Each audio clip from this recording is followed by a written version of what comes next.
Welcome to Lovin' the Love Boat, a fond and funny look back on the world's greatest cruise ship-based television show. I'm Istvan, singer, songwriter, and TV fanatic. And I'm Michelle, pop culture enthusiast. Join us as we relive episodes of one of the most watched TV series of all time. Occasionally deviating to pop culture charts unknown. So come aboard, we're expecting you for another edition of Lovin' the Love Boat. Michelle. Istvan. You know what? We need to hit the ground running. I'll say, this was an emotional roller coaster this time. Well, that is true.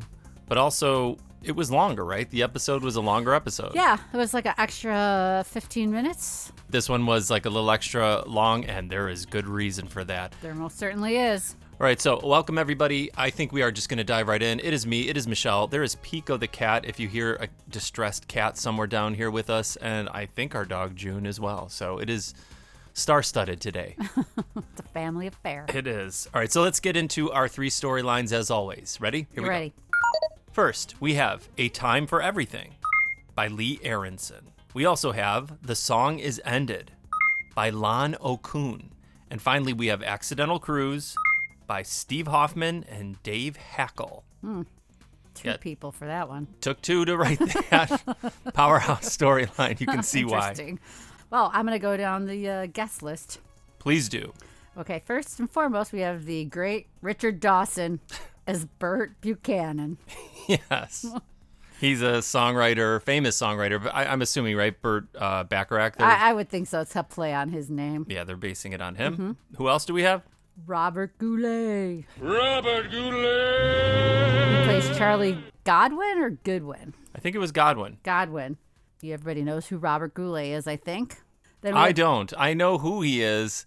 But I was going to ask you, like, Robert Goulet, was he best known as, like, a singer? Yeah, he was in Camelot. I already was singing Camelot to you earlier. You know, this is going to come as a surprise to you, but as a child, I wasn't really into Camelot.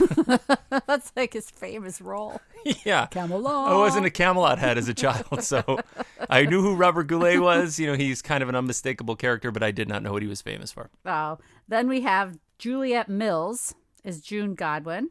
Yes. Sister of Haley Mills. Fun fact. She's married to Maxwell Caulfield from Grease, too. Who's that? The cool rider. Oh, okay. And, fun fact, she's 20 years older than him. Hey. Right? More power to her. Tip of the hat to you, Juliet Mills. Yeah, they're still together, too. Very good. And then we have the iconic Soupy Sales. You know what, you guys? And Victor Marshall. Now, this should come as no surprise. I love Soupy Sales. Who doesn't? I love his sons, Hunt and Tony Sales, who were in Tin Machine with David Bowie and played with Iggy Pop at one of the best times on the Lust for Life record, one of his best records. I love the Sales families. I found the role that he was in kind of a strange choice for him. Yeah, he wasn't very comical. No, his whole thing is about being a clowny guy. Maybe he was like, he needed something, he wanted to try something different. And I guess we got to like say that's kind of cool. But boy, I felt like that they really didn't utilize the strengths of Soupy Sales on this episode. Not at all. But they did use the strength of Joanne Worley. Absolutely. Who played Sandy Beale. You ain't going to go wrong with Worley. Oh, no, she's awesome. Then we have Loretta Swit. With a powerhouse performance, in my opinion. Holy cow. Anushka. Yes. Then we have somebody named Melanie Britt, who played Georgiana. Oh, good. I didn't see that name. And then last but not least, we have our introduction of Little Miss Jill Weland. Yeah. As Vicky Stubing. Talk about another back-to-back powerhouse performances from like a 12-year-old Jill Weland was pretty amazing on this episode. Although she was saying she was 10 on this, but I know she was older in real life. But, yeah, and I'm going to just start with it. Once again, a child is left on a cruise by themselves. Yeah, she wanted, like, her aunt was, her aunt Dolores, was it Dolores Strickland? I think so. She was supposed to go on the cruise, but I can't remember what her reasoning was for not going on the cruise. Yeah, I can't remember either at the last minute, but she was going to meet them in Puerto Vallarta. But I'm going to say, again, which I've said before, if I had known at 9 and 10 years old it was that easy to get on a cruise by yourself, I really would have tried hard. Well, it's just one more regret for you to add to your book of regrets. It's such a large volume. One more huge regret that I did not try to stow away on a cruise at 10 years old. But I don't know, maybe the aunt knew. Dude, I am not getting in the weeds about the aunt this early on. We have so much to cover today. Because not only do we have all that to deal with, we have a commissar of cruise vessels from the Soviet Union on this cruise by the name of who? Anushka Mashenkov? I don't know. But it's Loretta Swit doing an incredible Russian accent. I thought she did a good job. She really did, because she brought like actual real like a personality to doing this sort of Boris and Natasha accent that she was doing. And the captain is treating her very well and introducing her to the rest of the crew. Allow me to introduce you to some of my staff. Anya Ivanovna Mashenko, how do you do? I'm Julie McCoy. How do you do? Your function, please. Miss McCoy is our cruise director. Girl Smith, the function yeoman purser. Call me Gopher. Gopher is small rodent. Makes burrows, yes? That's him. It's Joe. Yes, I'm Isaac Washington, chief bartender. Adam Bricker, Miss Mashenkov. So nice to meet you. Your function? Ship's doctor. Could we possibly inquire as to what your function might be? Miss Mashenkov's function, Dr. Bricker, is commissar of cruise vessels for the Soviet Union. Now, Michelle, when she came on, like, it was kind of, I thought it like a little bit silly because, again, you know who Loretta Swit is, and it's like this stock accent that she's using. But she really does bring like kind of like a full, I think, like personality to this character. Oh, she most certainly does. And then they, of course, pair her up with Doc, who normally would be into the female companion, but because she's kind of stiff. Yeah, we get to see the whole, like, you know, like almost like librarian reveal at some point that she's actually a beautiful woman. But yeah, initially like that, she picks Doc though, right? She picked him. She wanted him to be You're right. Sort of like her escort. I think she was immediately like drawn to Doc for some weird reason. They all are. Why don't we just get right into the Robert Goulet, Juliet Mills scenario, which I'm going to say she's annoying throughout this whole cruise. I really disliked her so much. And it was like, oh my God, they're really getting me with this character on the show. I was really disliking her because of the way that she was acting. But I mean, it's like initially you don't know. They're just a couple that are coming on, right? Correct. And they've not been on a vacation for quite some time. Since they had their family. Yeah, the first time that they're actually going somewhere together. Charlie, I think I left an egg boiling on the stove. Philadelphia. We've been gone for 3 days. Yes, I know. What do you think? I think it's probably done. Oh, Charlie, you're a big help. You know, June, in the 14 years since we've been married, we've had one business, 2 houses, 3 lovely children, and we've consumed thousands of eggs. And you know, this is the first vacation we've ever had alone. This cruise is going to be just for you and me. Quite the opposite of that couple. You got to have the yin and the yang. Yes, you do. With Soupy Sales and Joanne Worley. Yeah, they're hammered. They're hammered. They come on and themselves on a cruise, or did they just wander onto the cruise? I was not clear. Well, let's let the rest of the crew also not be clear as far as who these guys are. Everybody must be anxious to sail. We're only missing one couple, the Wilsons. Oh, honeymoon suite. Oh, their luggage arrived hours ago. Well, if they don't show up, I hope their luggage drops them a card. Maybe when it came time to I do, they didn't. Don't look now. Dum, dum, ba-dum. Go Wilson. And there's Matt. So yeah, the crew thinks that these guys are a whole different couple, like a newlywed couple. And they just let them slide onto the ship without actually checking them in. Again, very easy to get on a cruise in the 70s. I guess so, but it's weird because usually the ship is at full capacity, and then for some reason the newlywed couple, who are like a special couple, missed the cruise. But their luggage made it. Yeah, man, that's so crazy. That's so crazy. Because at some point I was like, Joan Worley slips into something new. I'm like, wait, where did she get clothes? Oh, they had the other person's luggage. It fits her perfectly. Yeah. Just like when John Ritter had the perfect female clothing from stealing that other woman's luggage. Oh, that's right. That's right. Well, hang on. We still have one other incredibly important passenger. Are you the Admiral? No, I'm the captain. Oh, where's the Admiral? There is no admiral. I run the ship. Oh, you got demoted, huh? Well, I'd like to keep chatting with you, but I do have to sail the ship. That doesn't sound so hard. Young lady. Meryl? Meryl Stubing. Yes. Dolores. Oh. Dolores Strickland. Georgina's sister. Oh, I'm sorry. I'm just so surprised to see you. I don't wonder. It's been a long time. Yes. Must be 9 years. That's a long time. Are you taking the cruise? I am. She chickened out. This is Vicky, We've met. Georgina's daughter. Ooh. Vicky's coming to stay with us in Acapulco. I planned to take the cruise with her, but some last-minute things came up. Her heart was set on the cruise. I'll fly down and meet her when the ship docks. I checked with the line. They said it wouldn't be a problem. No problem. It must be fate. You'll be here to keep an eye on her. I'm sure Georgina would be very pleased. Yes. How is Georgina? My mommy's in heaven.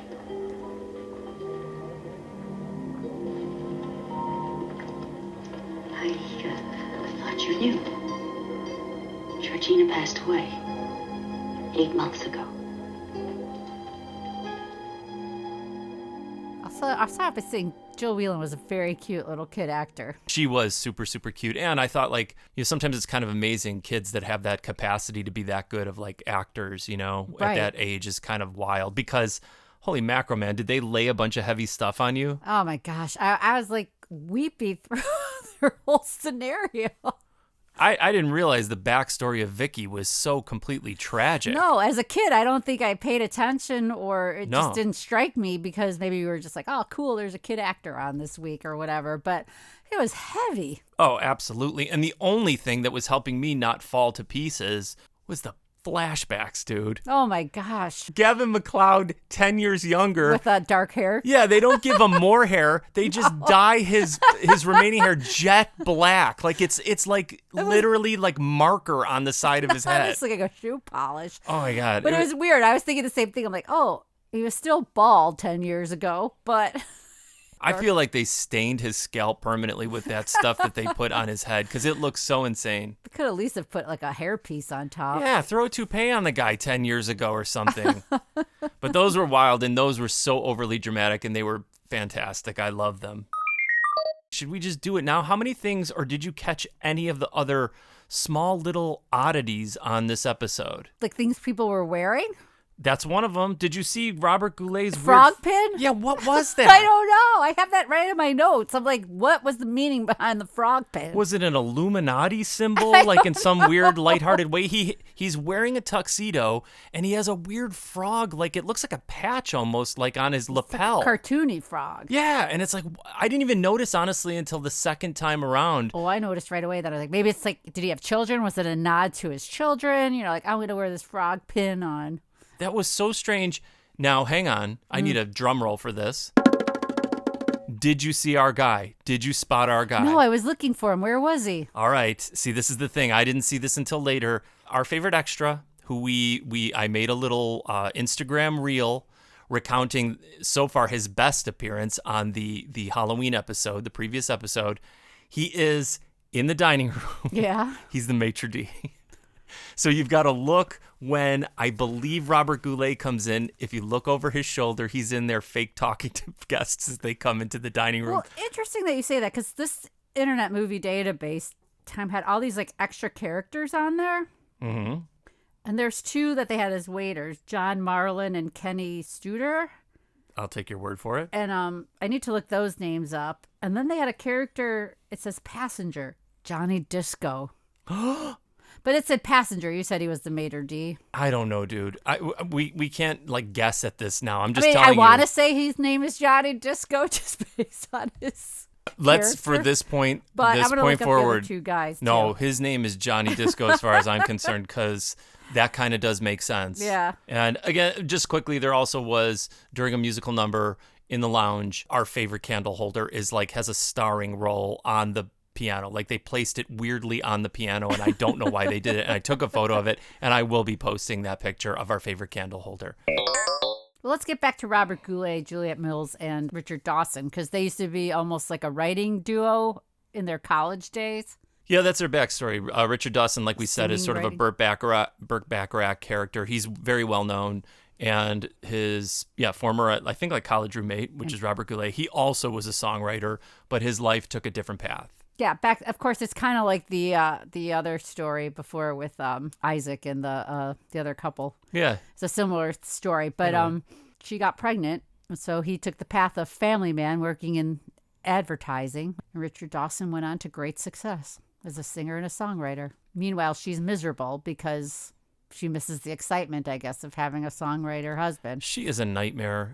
She is a total and complete nightmare, because every woman who has like a musician spouse or whatever, it's like, it's not an easy life. Like a woman, normally would maybe be like, kind of like, oh, wow, he made this sacrifice. He gave up what he liked to go into like this other business to make money. But she's disappointed that he didn't stay in music.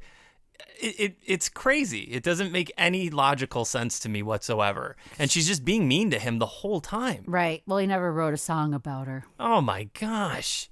Did she write a song for him? No. Did she write him a poem? Why has he got to write her a song? He's off there making the deals, doing the advertising. And she's making eyes at Burt Buchanan. Oh, my gosh. She's totally throwing herself at this guy. And Goulet's like accepting it like very valiantly. It's just absolutely crazy. Yeah, I didn't understand like the dynamic there, because he's trying, he's working a job, he's Well, you know what? and then he's taking all her abuse. Yeah, it's terrible. Let's just jump. We got a jump cut now. If you're bringing this up now, we got a jump cut, because they don't even know he's on this ship. I don't know how, because it seems like a big deal that this big star's on the ship. They don't even know he's on the ship. And then they go to the dining room, and then Johnny Disco's there as the maitre d'. And then the next thing you know, they're bringing out flaming ducks from the kitchen for some reason. How cool was that? Don't get in the way of my flaming duck story. And the next thing you know, they see old Burt Buchanan sitting at the table, and he screams at him across the way, and then they all have some kind of reunion. I don't believe it. Who was the greatest songwriter ever to come out of Syracuse University? I was. How about the other half of that exciting team? Bert? Oh, Bert. Bert! Will you excuse me? Come here. Charlie! Hey, how you doing, son? I'm doing fine. 13 years. You're looking great. You're looking pretty good. Oh, and you're lovelier. And you're more famous. You still married to this bum? Great, I guess. Yeah. Oh, swell. Once again, I keep harping on this, but Vicky, not only is she on this cruise alone, but then she gets her own room. She's a little kid. Yeah, I know. It's so weird. So, of course, she's scared. Well, I'm sure that we can provide some amusing activities for you while you're aboard. Huh? You'll have fun. You're a nice man, Captain Stubing, but you should learn to relax. Go here. Did you hear something? What kind of something? Probably a monster. Oh, a monster.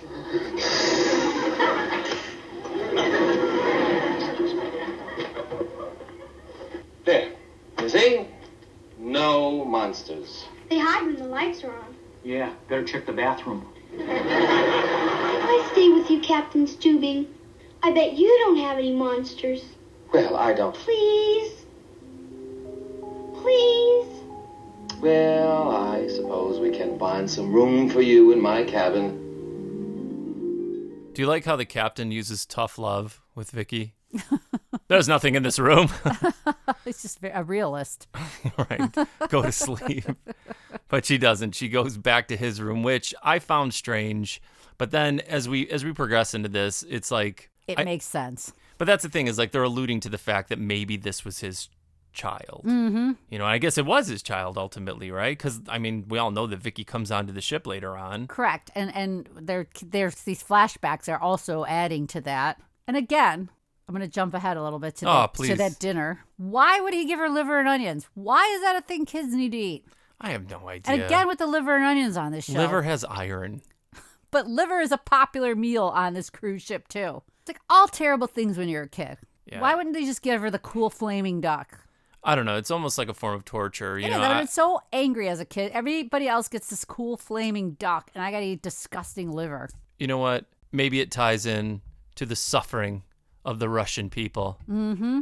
Because Nanuchka or whatever, she's rolling around typically like humorless, you know, iron-fisted Russian person. But she's had the foresight and the generosity of having 3 cases of vodka delivered to the ship. Not a bad idea. That's the thing, ladies and gentlemen.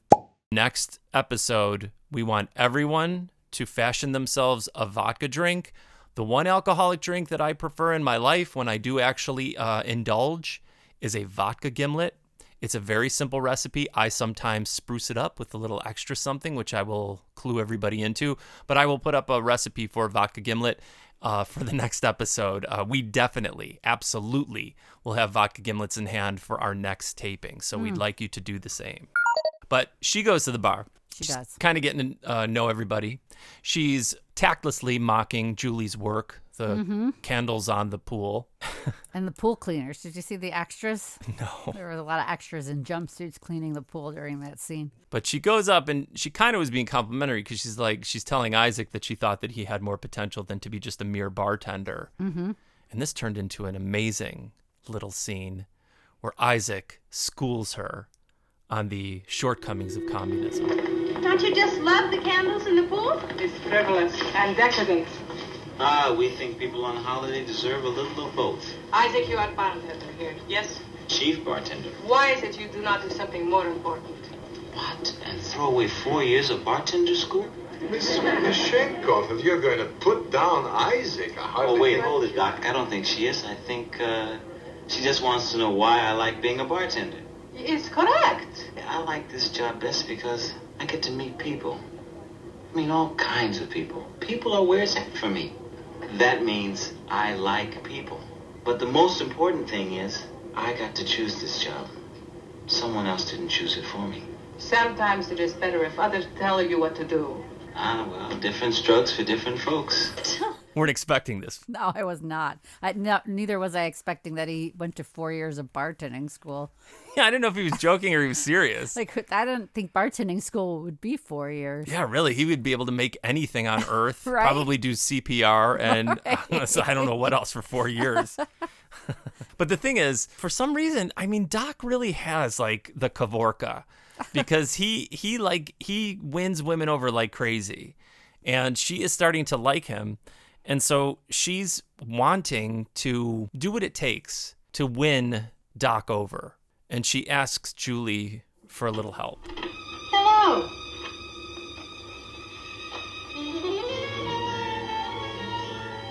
I want to be slinky. Michelle, I don't know if Soupy Sales and Joanne Worley were drinking vodka gimlets, but these two finally kind of sober up a little bit and realize the complicated scenario they are involved in. Mr. Marshall. Where are we? This isn't your apartment? Certainly not. Good Lord, we're surrounded by water. Maybe the water cooler exploded. I fail to see the humor, Miss Beale. Let me see. We were in the office, and I was giving you a letter to Mr. James McWhirter of Unified Marine Products. Right. Then Mr. Gerber came in and dragged us to an office party. Which I make it my policy never to attend. Boy, that was some fruit punch. Remember you said something about taking me to see that new Japanese freighter in port? Good Lord, we're on our way to Tokyo. Pretty fancy freighter. Well, do you remember anything else? You know, like, well, did we... We had trouble making sense, let alone whoopee. We've got to go find the captain. I want to apologize, Miss Beale. Your reputation has been compromised. I wouldn't say that, but we could work on it. They got drunk at an office party, apparently, and booked themselves on a cruise. They didn't book themselves. They just wandered onto a cruise. Yeah, they wandered on. Like he wanted to go show her some kind of ship or something like that. It was like the weirdest, weakest. It took two people to write this right. storyline. Two people to write their storyline. And so they wander onto the ship just accidentally, and they were at like an office party that he normally didn't do. Again, he's playing like this straight-laced guy, and it was killing me. Me too. I wanted to see full-on Soupy Sales going nuts, and he was just totally playing it straight, and it was kind of frustrating. Right. But we find out Joanne Worley has always liked him, so she confesses anyway right out of the box. Well, he has that trademark 1970s guy wire, like steel wool hair combed hard to the side. And I think that really was, all women have a different type. And women really were drawn to that kind of guy. Kind of sad that the Brillo comb over isn't a thing. Brillo, that's good. Isn't a thing anymore. I'm sure it'll make a comeback. I'm sure it will. There'll be a lot of elderly ladies getting excited again. Now, hang on. Like I said, there's one of the greatest tropes of all time. Some sort of like either nerdy woman or straight-laced woman, all like sewn up. And then all of a sudden, they do some slinky magic. And all of a sudden, they come into the dining room, and Doc sees that instantaneously. And abandons his flaming duck. Oh, he throws that duck to the ground. I would never leave that flaming duck. You're chowing down. And he makes a beeline for Anushka. And they begin their cruise ship romance. Doctor appreciates transformation, yes? Appreciates? The doctor's stunned. Can I buy you a drink? Draw you a bath? Give you an alcohol rub? Not like alcohol rub. Have already have baths. I take drink. Oh, anything. Waiter. Champagne. Oh, champagne, no. It's not a drink for the proletariat. Well, what would you like? Oh, I would like my vodka. Waiter, some of Miss Mashenkov's vodka. So they are drinking vodka shots all night long. They didn't even eat dinner, it looks like. Yeah, well, that's true. They don't even eat. It's just like they're drinking. And Doc's kind of drunk. So I started thinking, what if there was an emergency on the ship? You know what would happen? Isaac, after 4 years of bartender school, would go in and he probably would save. He did know how to get that ship out of the storm. So. I think we all know who the real like person in charge is. It's Isaac. It's always going to take care of business when everybody else is goofing around. Bartenders are the best. They know everything. Oh, he does. Mm-hmm. So Michelle, like after like I think traditionally it only takes maybe like a 5-minute nap to completely sober up from being so drunk that you've wandered onto a cruise ship that you don't belong on. And that's exactly what happens with Soupy Sales. And he does not find this situation funny at all. Nope. But Joanne is seeing the potential fun in this. And she just kind of wants to take advantage of, what they've walked into and have a good time. I don't blame her. Right. But Soupy is having none of it. Miss Beale, what are you wearing? Ooh, this is some fancy ship. Look what comes with the room. Mr. Marshall, do you know what this is? It's a cruise to Mexico. I know, and this belongs to the honeymoon couple who missed the ship. Oh, boy. This is gonna be a ball. Miss Beale, this is serious. This ship is filled to capacity. We're gonna have to continue sharing this stateroom. Well, we'll just have to make the best of it, won't we? No, we'll get off the first port and fly home. Oh. But we can still go dancing tonight. No, I want to finish that letter to Mr. McWhirter. Now? Now. Mr. James McWhirter, Unified Marine Products. Mr. Marshall. Yes? There's something I've been trying to tell you for a long time.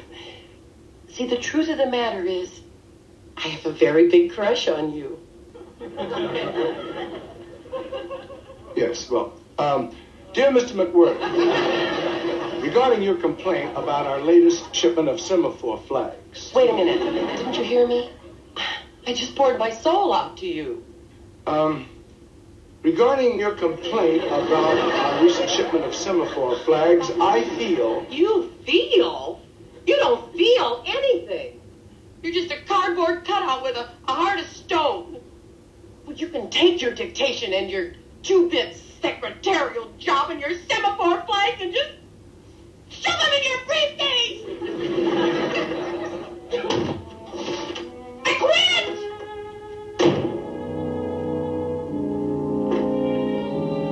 You've thrown away a great pension plan. If you wandered onto a cruise ship, here's my analytical brain again. Why would you expect her to take dictation?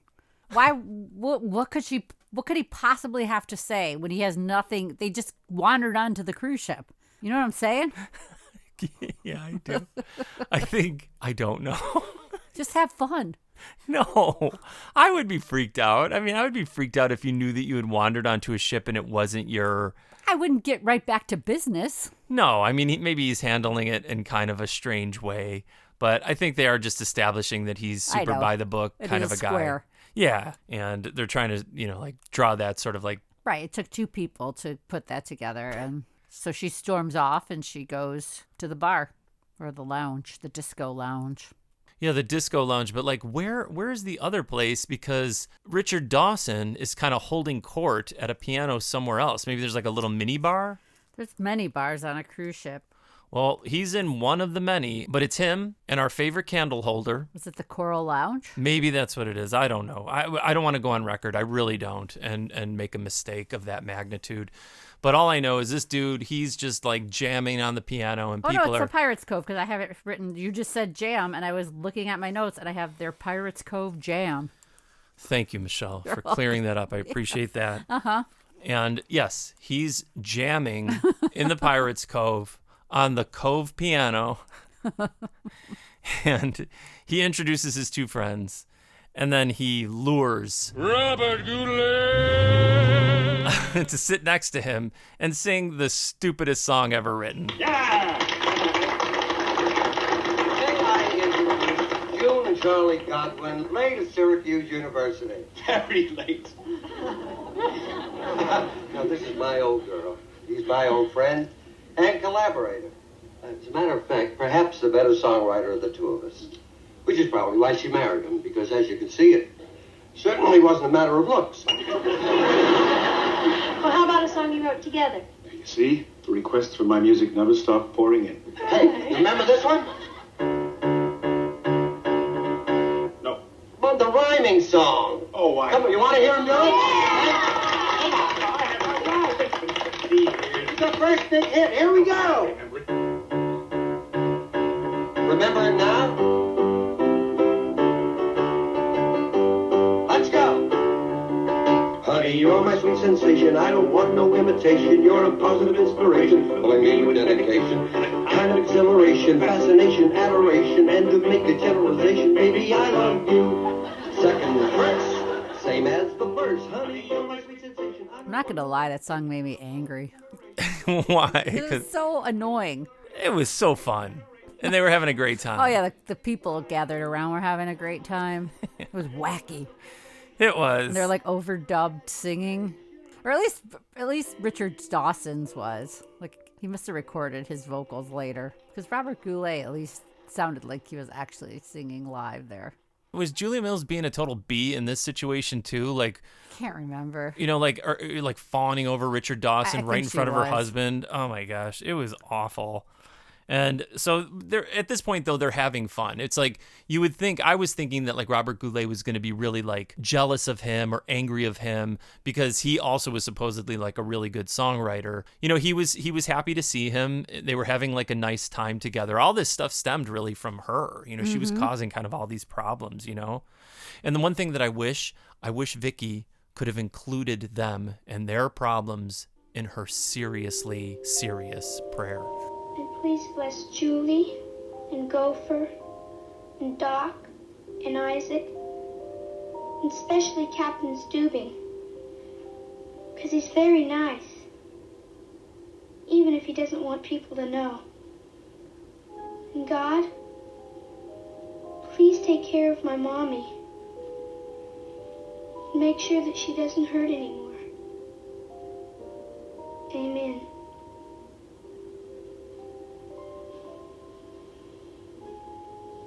Captain? Yes? I've hit to you before. I'm not really afraid of monsters. Oh. I just didn't want to be left alone. Nobody likes to be left alone. My daddy died when I was just a little girl. I know. I hardly remember him at all. But my mommy... Sometimes I miss her. I miss her so much.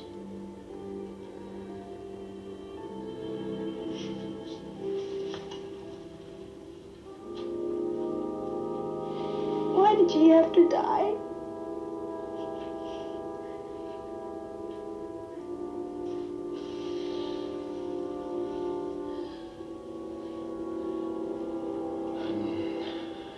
Not sure I have a very good answer for that. All I can tell you is what I believe. And I believe that there is a time for everything. And even though it hurts, we don't understand. Time for some things is not for us to decide. You mean it was time for Mommy?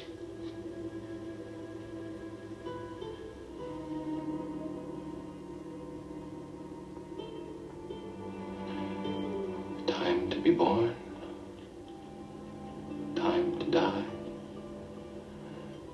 Time to every purpose under heaven. But I loved her.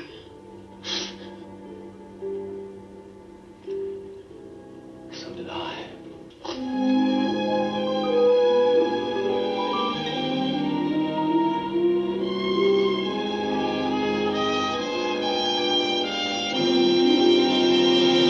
Was a heavy prayer.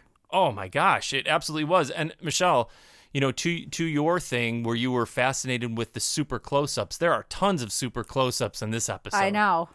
Oh my gosh, and they are zoned in on her as she's saying this very somber prayer, and it was incredibly powerful. And then there's like that powerful, like the captain walks into the back frame because he's listening to her prayer. Oh, and is this where he like kind of like she's like saying about like losing both of her parents? I think so. This was insane, you guys. This was so heavy, seriously. And I needed to lay down. Like, it was just like this poor girl loses her father when she's just little, and then her mother when she's only supposedly like 9 years old, or because she would have been younger before coming on this cruise. Her mom died 8 months ago, she said. My God. So she was like probably like 9 years old. And this child has dealt so much tragedy in her life. Michelle, at this point, were you praying for Joanne Worley to hook up with Soupy Sales? I was kind of praying for her to find somebody else. Someone else, yeah, really. I mean, I know she was goofing around with Gopher to make him jealous, but... Right. Well, she has, as you guys recall, she stormed out of the room. She quit on top of everything else. I mean, not only did she storm out of the room, but she quit. And then she's in another bar. You know, there's no shortage of bars in these places. And Isaac is always the bartender in these bars. He's everywhere.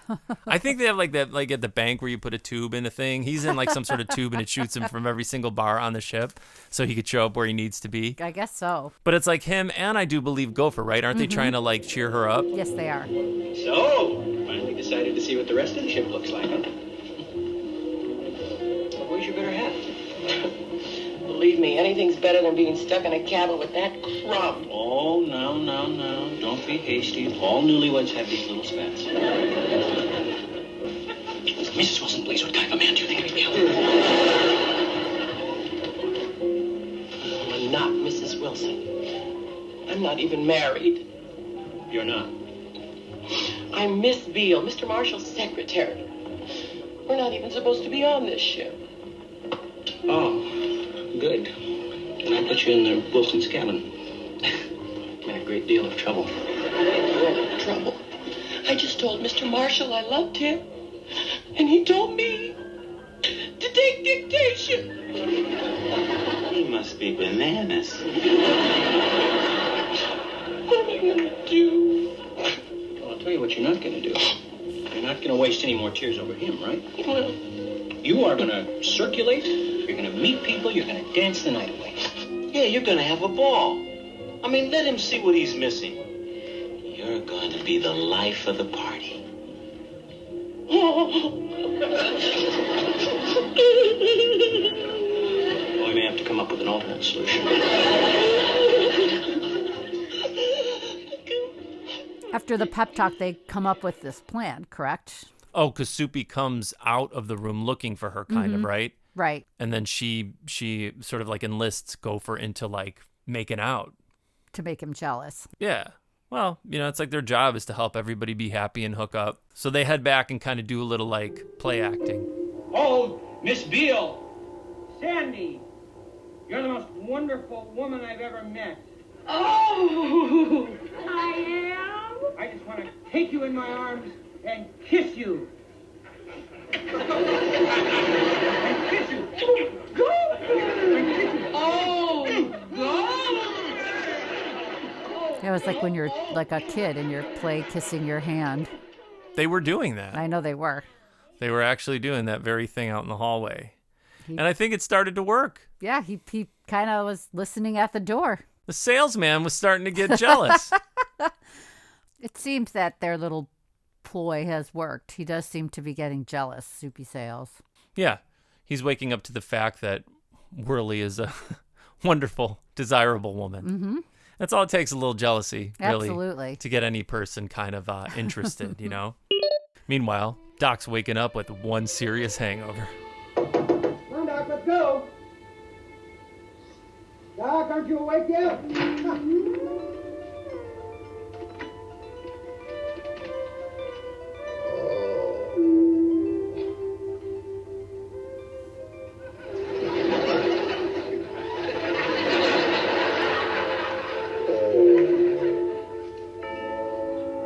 Dearly beloved, we are gathered here today to say goodbye to our late friend, Adam Bricker.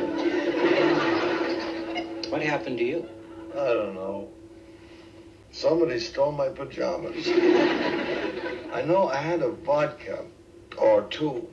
And the next thing I remember, I was back in my baby carriage. What's this? Oh. Dear Dr. Bricker, thank you for wonderful evening. I take you to bed. You are good man. A. Hey, she gave you an A. That's her initial. A is for Anya. Oh, I see. Well, Doc, she says here she took you to bed. Oh, that's one for the books, isn't it? Adam Bricker, legendary seducer of women, seduced and abandoned himself. Interesting enough. So he seems to think that she took advantage of him based on her misunderstanding her letter. Yes. And then when he confronts her, I thought it was interesting too that he was it was about consent. I mean, there was a whole thing on consent, which I thought was really interesting. Yeah, it was pretty cool because, Doc's furious. You wear no hat? Oh, no, see, that's just an expression. Oh, here he comes. Miss Smolenko! I know you're used to a dictatorship, but there are certain things we just don't dictate. We have a two-party system here, and we don't do any lovemaking unless both parties agree. And we don't go around taking advantage of helpless people. I mean, you could have at least asked in a nice way. Excuse me. It is kind of nice to know that he believes that there should be consent between the two people. Absolutely. It's not, yeah, and that was kind of awesome because a lot of that's the stuff that I thought would be kind of like cringy or completely not cool. You know what I mean? I agree. And like his storyline is kind of serious too because he's falling in love with her. Yeah, it was nice. That was kind of awesome, because so much of what, he's involved in is sort of trivial and just physical. Mm-hmm. Well, I mean, once they clear up their miscommunication, and she tells him that she just tucked him into bed like a baby and folded his clothes and shined his shoes and did a whole bunch of stuff for him. Yeah, did she have like a steam machine with her that she made his clothes all perfectly pressed? I mean, don't did you know. see how nice his clothes were? I did. Looked like it came back from the dry cleaner right, somehow. and like his shoes are all nicely polished too.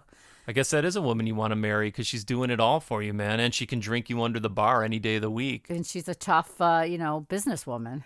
What do you mean a tough businesswoman? Well, because she's in charge of the cruise line. There's no businesswoman in Russia. They tell you what your job is, and that's what you got to do. There's no business involved. You don't have to have any business acumen. She's your commissar. She's what?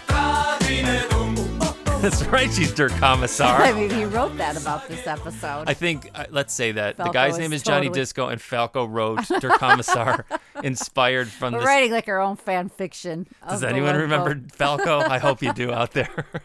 They just don't make music like that anymore. They do not. Michelle, because I love the groovy candle holder so much, I was distracted and forgot that during that thing, this Haley Mills is a bee beyond compare. Juliet Mills. What'd I call her? Haley, her sister. Mills is like all excited. That's a great idea. And she grabs Dawson and then just leaves with him to go dancing. Actually, we were 3 couples. You and him, me and him, and you and me. Say, she had everything. She sure had us. Not literally, you understand. Still writing songs? No, a jingle now and then, but after a whole day's work in an advertising agency... Now he makes money, not music. Honey, Bert makes money. And music. Would anyone like to go to the Acapulco Lounge and dance? Oh, I'd love to. It's been years. Come on, Bert. Okay. Excuse us. Yeah, I thought that was weird because Julie was trying to get Richard Dawson to go dancing with her. Yeah, because she was digging him. She dug him as soon as he got on the ship because, of course, she has that obsession with older men. She really does. So her all old man in. radar went off like crazy. And then Juliet Mills is like, great idea. And then she just goes, and then Goulet is seemingly fine about it. Not really. I think like maybe he was. He just was so tolerant of all of this behavior. Really It was like superhuman. Later that night, Goulet comes back to the room later with a bottle of champagne for her to kind of get things romantic. And he's still trying. And she's drawing a bath. Who takes a bath on a cruise ship? That's so gross. Ugh. I don't like hotel, even showers, let alone taking a bath in a hotel. Or stay on target. Stay on target, Jedi. What? So he's trying. He brings the champagne and Robert Goulet's a handsome man. He is. You know what I mean? He's a handsome man, especially for that time. I'll say he is. And this lady's just like so preoccupied with everything else. She don't care that he brought the champagne. No, she goes back to her bath and he gets upset. This grabs is my the favorite bottle, part. And he goes. It was my favorite part where I he would have walked done the same right out the thing. door in his he looked great with his little frog emblem on, and he was right out the door. And then she realized that but that part I really enjoyed. It was so satisfying. Kudos to Lon O'Coon on that scene, man. That was dramatic and it was awesome. And then Goulet shows up the next morning after being out all night. Uh-huh. The Phantom returns. I'm sorry, I didn't know how late it was. You must have had a hint when it stopped being dark. I just get tired of being compared to Bert. Nobody does that but you. You still blame me, don't you, Charlie? For what? For getting pregnant. For giving you the responsibility of a family when all you really wanted to do was to be free and write songs and be what Bert is. What in hell are you talking about? I wanted our family as much as you did, more than anything. Noble Charlie to the very end. Oh, June. After all these years, you haven't got the faintest idea how I feel about you. You made that pretty clear last night. I'm going to eat. Wait a minute, I'll get changed. Oh, don't bother. I understand they serve a perfectly wonderful breakfast for frustrated ladies on this boat.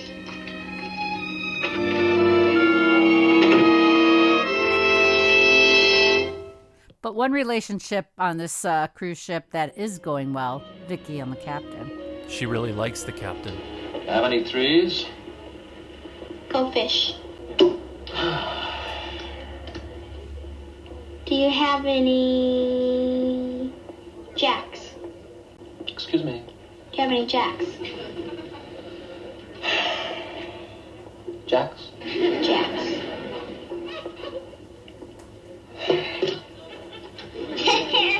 I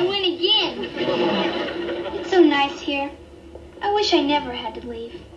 Yeah, I'm sure that your aunt and uncle are nice, aren't they? Oh, yeah. They have a house that looks like a castle, and it has a swimming pool. And my cousin Jimmy can go swimming at night, and even in the winter. Sounds like you have a lot of fun there.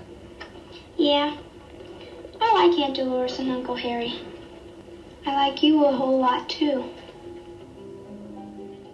Yeah, so like they're having like a really nice time, and the captain is just spending like basically he's showering her with attention, and everything else is kind of falling by the wayside. As it should. Yeah, so like they're having a great time, and then he actually makes a ship to shore phone call To visit her aunt. Yeah, to see if she could stick around a little while longer for the big party. This is when they were like playing cards with one another, correct? Probably. And you know what I think happens? I mean, you do this a lot of the times because you get very into cards and you're very competitive. And sometimes when you're making a grand gesture, you throw your elbow out. And I think the captain had similar elbow problems. And who do you go to? Doc. You got a minute? For my captain, of course. I just thought I'd come down and have you take a look at my elbow. It's been giving me some trouble lately. Well, sure. Come on over. I'll give it the once-over. What's the problem? Well, it just sort of hurts. Tell me, Adam, have you given any thought to living on land again? Living on land? Yes. Nice house, lots of room, a garden. Close to playgrounds and schools? You're pretty stuck on Vicky, aren't you? More than just that. One time I was very close to her mother. I see. And you think the fact that you have the same eyes is perhaps more than a coincidence? It's not impossible. Well, nothing's impossible. But does it really make any difference? Merrill, Vicky needs a home. I know. That's why I was thinking that maybe you'd be lousy on land and you know it. She needs more than a daddy. She needs a mother, other kids. She needs more than you can give her.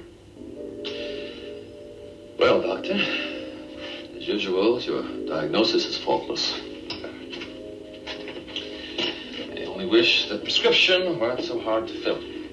Well, so after Doc kind of dissuades him from any kind of like permanent relationship with Vicky. That's some pretty like heavy advice, Well, yeah, and he's right. I mean, the captain would do terrible on land, and then Vicky, that's really no life for a little girl on a cruise ship, unless you're me. I would love that life. You've been so happy. At 10 years old on a cruise ship. You would have been in heaven. I know, buffets. Oh, you would have been in the kitchen dancing. all the time. You would have been hanging out with like PJ Muldoon. Right. You would have been so happy on a cruise. Shuffleboard. It would have been great. Oh my gosh. Is it too late? But this is why the captain, though, too, is amazing, because he's taking this information to heart. And then he has this really extra difficult decision to make, because he would like to spend time with her, but he's thinking of her best interests. And he's trying to start to break this sort of like news to Vicky, right? You all packed? I'm packed. Good. I don't want to go. Why can't I stay here with you? Vicky. Why couldn't I? Now look, you have an aunt and uncle who love you very much. You'll be much happier living with them than with a grouchy old seaman. You aren't grouchy. You're the best.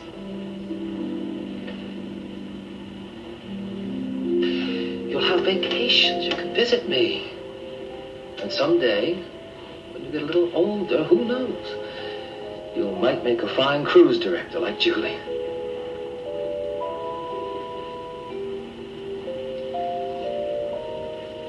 There's nothing in this whole world you won't be able to do when you're ready. You mean like there's a time for everything?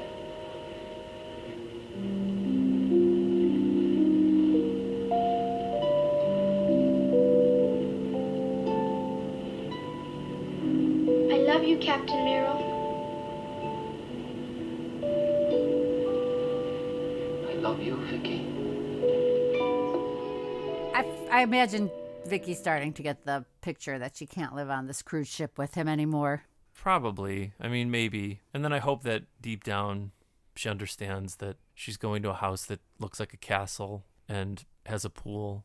and a cousin. Yeah, Jimmy, that they can swim in all year round. Absolutely. That's also where I would have liked to have been as a child. In a castle. I would have left my house in about 5 minutes flat if there was Jimmy, my cousin, who had a pool. I would have been very nice to Jimmy.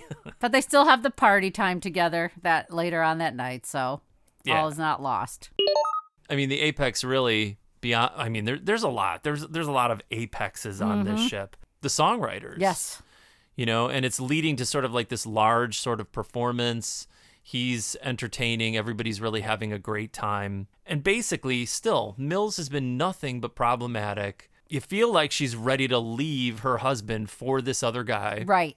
And they get ready for the big song. And Richard Dawson, he is a class act. He is. He makes a very important announcement. Once upon a time, I went to college with two wonderful people. Two of us were songwriters, and the other was the most terrific girl you'd ever want to meet. And as those things happened, we both fell in love with her. I've had a lot of luck since then, a lot of success. In fact, I think I've gotten everything I ever wanted. Except one, the girl. He got her, and with it a lifetime of happiness greater than anything I've ever known. Anyway, this song is for her.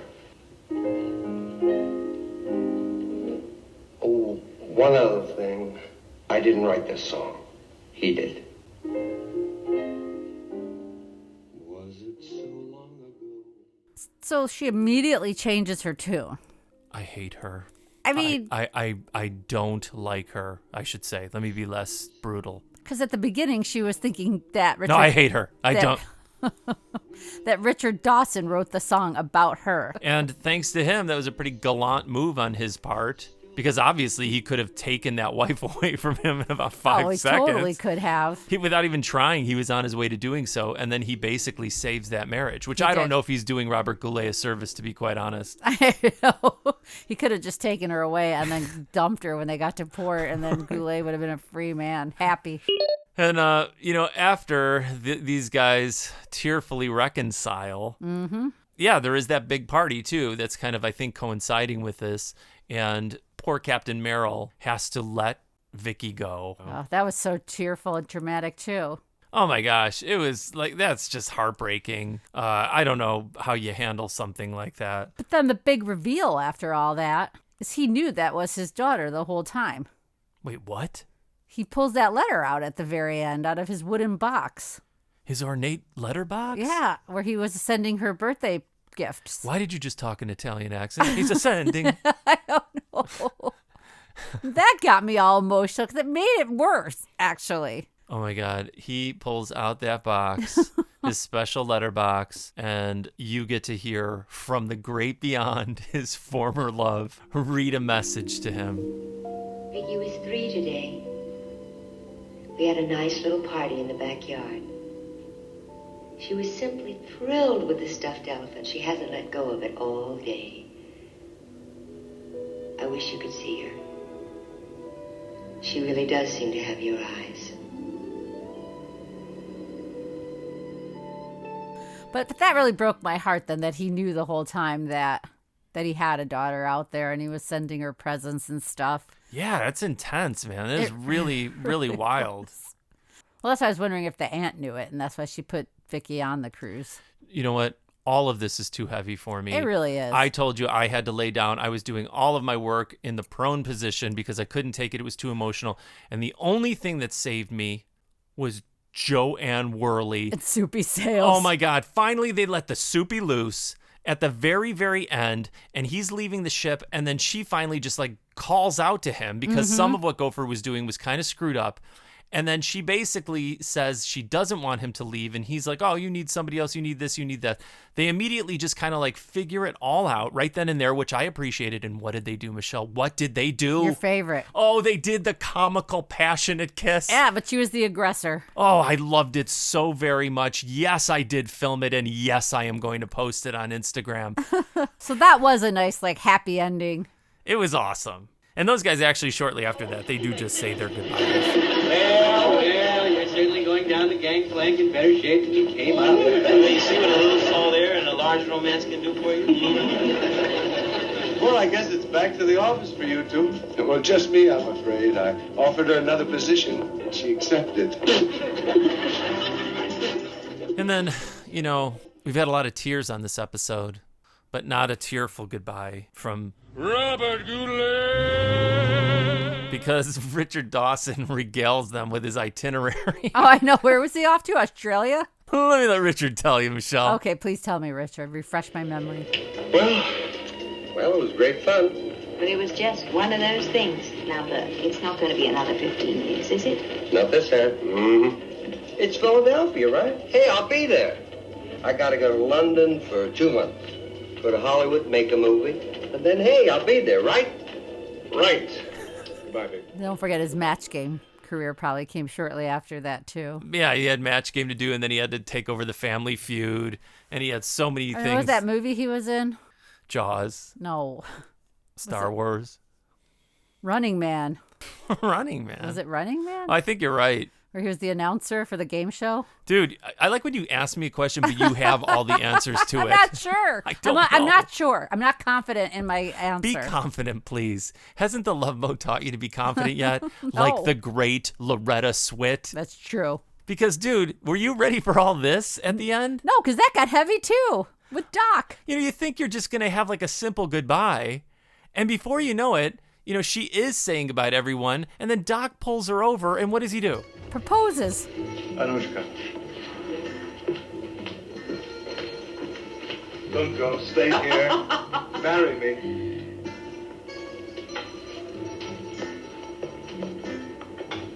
You are serious? Utterly serious.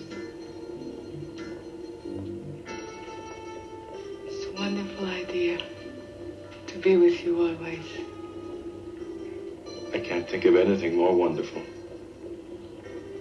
But Adam, in Soviet Union, I am commissar in charge of cruise vessels. I cannot be this here. Well, but you'll have freedom, fun, sunshine, Disneyland.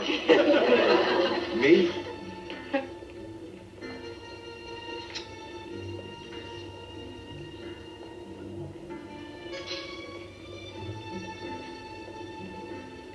Adam, you love this country very much, yes?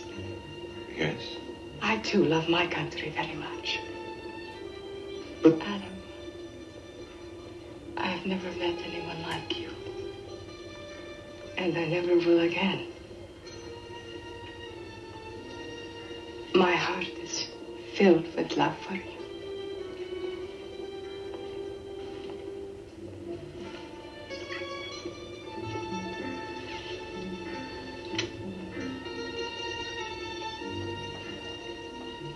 But you must tell me goodbye.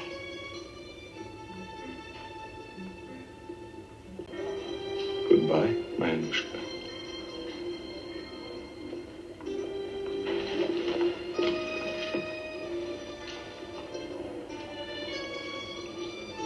Nirvana. До свидания, Adam. Have a nice day.